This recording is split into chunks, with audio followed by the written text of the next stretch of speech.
Move it. Wine for the Johnny and bounce bummy and wine to the ground, shake your hair, ragatata. Coucou la Team Series, j'espère que vous allez bien. Jour confinement, je ne sais plus combien, ça n'a même plus d'importance.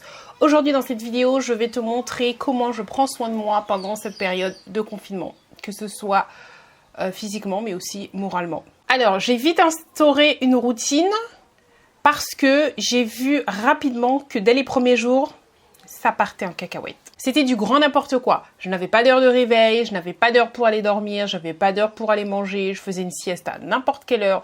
Au bout de 2-3 jours, je ne savais plus quel jour on était. C'était du n'importe quoi. Et surtout, le grand problème, c'est que j'ai été distraite par des tentations. En fait, ces tentations-là, je les avais exclues de ma vie il y a bien longtemps, mais là, je les ai fait rentrer à nouveau parce qu'elles m'étaient utiles pour rester informée dans cette période de confinement, c'est-à-dire les réseaux sociaux. Donc j'ai commencé par traîner sur les réseaux sociaux, Facebook, pour avoir des informations, savoir ce qui se passait un petit peu ailleurs, un petit peu partout, comment les gens vivaient ça, le nombre de personnes, le nombre de cas, l'avancée, tout ça quoi. Et ensuite, j'ai glissé vers les blagues sur le corona. J'en faisais beaucoup, je partageais beaucoup, etc. Mais finalement, j'ai décidé de faire le tri dans mes contacts et d'arrêter ça. C'est-à-dire que les blagues sont toujours les bienvenues.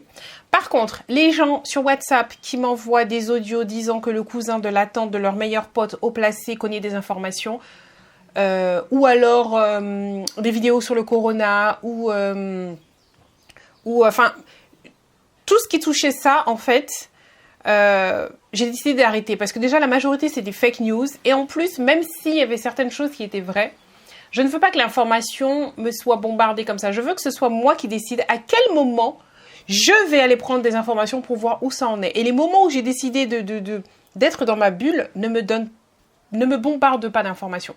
Donc j'ai expliqué à la personne que bon, je ne veux pas recevoir ce genre d'informations là pour ma santé mentale. Déjà c'est anxiogène et voilà, c'est comme ça que j'ai décidé que je regarde les informations une fois dans la journée ou 2 fois, le matin et le soir, et c'est tout, basta dans la journée, je veux pas recevoir de messages comme ça. En grande majorité, les gens ont compris. Je crois qu'il y en a qu'une seule qui n'a pas répondu, qui n'a pas compris en me disant qu'elle ne comprend pas ma réaction. Le corona n'est pas une personne, donc même si moi je ne veux pas me tenir informée, en képris, ceci, machin, etc. Bloqué. Je t'explique une fois, après ça, si tu ne comprends pas, bloqué. Voilà. Donc ça a été la première chose que j'ai fait pour préserver ma santé mentale. Donc concrètement, je regarde les informations, je vais pas dire tout de suite à mon réveil, peut-être genre 1 heure ou 2 après mon réveil, allez 2 heures après mon réveil, parce qu'avec le décalage horaire, je me dis, c'est passé plein de choses dans l'Hexagone. Peut-être qu'il y a des nouvelles lois qui sont sorties, des choses comme ça, et c'est le cas, hein. Des fois tu te lèves, tu vois, oh il y a une nouvelle attestation maintenant, l'ancienne n'est plus bonne, tu te lèves, enfin voilà, il y a des choses qui sont sorties, t'entends qu'il y a des couvre-feux, des trucs, etc. Donc je regarde ça et après je regarde le soir à 19h heure locale, heure des Antilles et c'est tout. Le reste de la journée ne me parle pas de coco. Je ne veux pas entendre parler de coco. Donc la routine que j'ai installée, je te la montre là. Réveil à 6h30 tapante, maximum 7h. Je m'accorde 30 minutes, pas plus. D'accord? Je prends soin de moi. Ensuite, j'ai une réunion d'équipe à 8h30 qui dure 30 minutes. Donc cette réunion se termine à 9h, d'accord, logique. Ensuite, je fais du sport pendant que les enfants travaillent. Ensuite, j'ai lancé des challenges aussi sur mon Instagram. N'hésite pas à aller regarder sur mon Instagram. Chaque jour, je fais un challenge pour te permettre d'être une meilleure version de toi-même. Et je me dis que pendant cette période-là, si on a plus de temps, c'est le moment d'essayer d'être une meilleure version de nous-mêmes. Donc voilà, je donne quelques clés à suivre, que ce soit pour le physique ou le mental. Donc n'hésite pas, si tu as raté le début du challenge, ne t'inquiète pas, tu peux le retrouver. Je les ai mis dans une story à la une. C'est une petite pastille qui est sur Instagram. Et moi-même, je me lance aussi des challenges, ce que j'appelle le challenge contact. C'est un challenge perso pour me faire sortir de ma coquille. Et où je me dis que dans la journée, il faut que je demande à 2-3 personnes qui me tiennent à cœur, d'accord, des personnes que j'aime bien, qui ont eu un bon feeling et tout, comment se passe le confinement pour elles. Prendre des nouvelles en fait.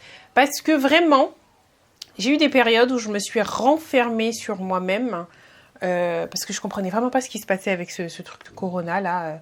Je comprenais pas le gouvernement non plus, je comprenais pas les mesures qu'il prenait, il me paraissait trop laxiste. Enfin bref, comme tout le monde, j'ai un avis, d'accord, que je ne vais pas développer ici parce que je ne suis pas une experte en crise, je ne suis pas une experte non plus dans tout ce qui est les virus, d'accord. Donc je me tais et je laisse les experts faire. Mais ce qui n'empêche que j'ai quand même un avis. D'accord? Et donc, tout ça m'a perturbée fortement d'entendre tous ces morts, etc. Je me mettais à la place de ces familles et toutes les personnes qui tous les jours allaient travailler la boule au ventre, que ce soit les médecins, les infirmières, les caissiers, que tu sois caissière, facteur, enfin toutes ces personnes qui continuaient de travailler au risque d'être contaminées elles aussi, tout ça, ça m'affectait beaucoup. Et j'ai pas arrêté de me mettre cette phrase-là depuis 2 semaines en tête, que je me répète, que ça ne dépend pas de moi. Donc c'est une manière en fait d'essayer de prendre du recul, parce que ça m'atteignait vraiment, ça m'affectait beaucoup. Donc je fais aussi mon ménage selon mon planning. Alors cette gamme-là que j'utilise, la seule chose que je lui reprochais au début, maintenant finalement est complètement futile. Ce que je reprochais, c'est que dans la crème de jour, il n'y a pas de SPF. Ce qui est important pour moi, parce que j'ai des petites taches brunes, d'accord, de cicatrisation, et le soleil te les fonce. Donc il te faut un SPF. Et je trouvais ça dommage de ne pas avoir de SPF. Et en fait, confinement, j'ai pas besoin d'SPF. D'accord? Maintenant, je suis pas la plus à plaindre parce que je suis dans une maison. Alors déjà, je suis dans un quartier qui est calme. Ensuite, dans ce quartier-là, je suis dans une maison.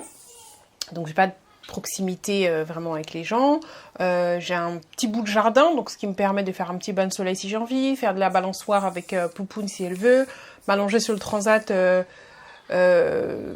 respirer un peu d'air frais, quoi. Je suis pas enfermée entre 4 murs, donc il y a pire que nous dans le confinement, d'accord? On est d'accord. En plus, en temps normal, je suis une grande casanière. J'aime beaucoup rester chez moi, donc ça me change pas grand-chose. Je pense que celui pour qui ça change le plus, c'est mon époux. C'est même pas je pense, j'en suis certaine, c'est mon époux. Je m'inquiétais aussi beaucoup pour Maëlys qui passe son bac cette année. Entre janvier où elle a eu un mois et qui a sauté, il n'y avait pas école. Plus là maintenant le corona, je me disais mais comment l'enfant va avoir sa mention, quoi. C'est comment elle va avoir son bac même déjà maintenant. On n'est même plus dans la mention là, c'est au moins avoir le bac. Tu te poses la question. Et après je me suis dit relativise. Tout ça, ça dépend pas de toi, que tu stresses ou pas. De toute façon, les choses vont se faire. Donc autant ne pas stresser.